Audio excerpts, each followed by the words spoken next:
Good morning, Mario here, Mommy Tackle. Went down the river this morning and I grabbed River Cam. Good morning, River Rats. Good morning. We're going to talk a little bit today about monofilament and braid line. Just some generalities, nothing too crazy, but just let folks know what the differences are between the two. Okay, I'll start out. Monofilament, two popular brands. We have Trilene and Stren. Those are ones that have been around for a long time.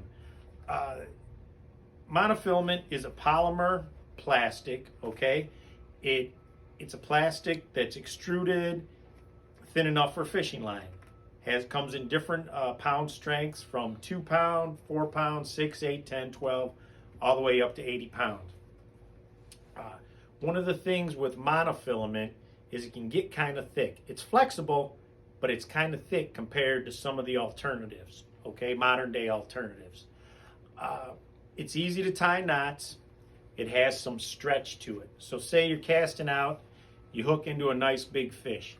When you're setting the hook, might have to set a little harder because it's got that stretch.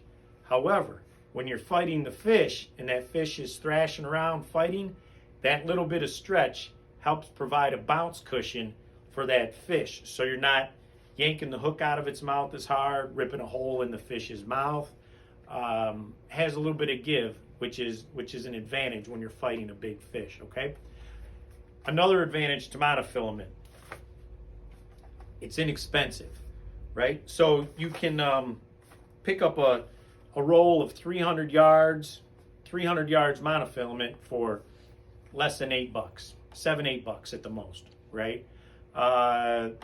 Bigger spools, that type of thing.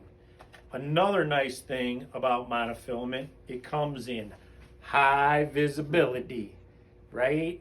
If you're over 40 and you wear bifocals, you know what I'm talking about, right? This is handy, the high vis stuff. On the other hand, when you throw it in the water, if you have your clear monofilament or your light blue monofilament, it's pretty much invisible to the fish. Sometimes you have those species of fish that are kind of spooky and they see a little bit of line or something that doesn't look natural, spooks them off.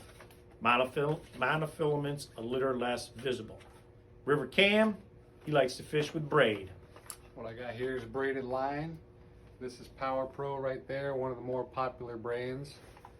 How braided line works is it's a threaded fiber. It's not made of plastic or any polymer like that. So it's a lot stronger. It doesn't stretch. No stretch. No stretch. That's important for feeling the bite. In the walleye run, you got to feel for the bite. It's important. Braided line. One of the nice things about that no stretch thing is quick hook set.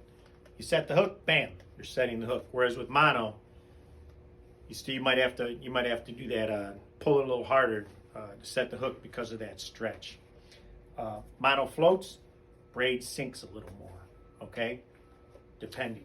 One important thing you got to know about your braid is it's not very easy to cut. Monofilament, you can use some, here, hold that. Monofilament, you can get away with some nail clippers and that'll snip right through it since it's almost like plastic. The braid, you might need some scissors or shears like these to get through it. Something with some teeth. Mm-hmm. Something to clip it. What else we got? Affordability. Braid is going to be about close to triple what monofilament costs. So that spool of mono, 300 yards, what I say, $7-8. 300 yards of braid were closer to $27, $28, okay? So significantly more. It's harder to make. It's simple as that. It's woven fibers, whereas the monofilament is just extruded plastic, okay? It's harder to make, therefore you're gonna pay more, okay? If you fished with monofilament your whole life and you caught fish, no giant reason to switch over to braid. I mean, it's got its advantages, but if you can still catch fish with mono, stick with mono, right? If you want to try something different, hey, we'll hook you up with that too. Okay? Anything else? One quick thing, leader line versus your main line. Main line, Guys usually go with the braid, since we talked about how it's stronger, a little more sensitive, not so stretchy. Leader line, we usually want the leader line to break first. Want the leader line to break first. Yeah. All right. You guys have a good day. We'll catch you later.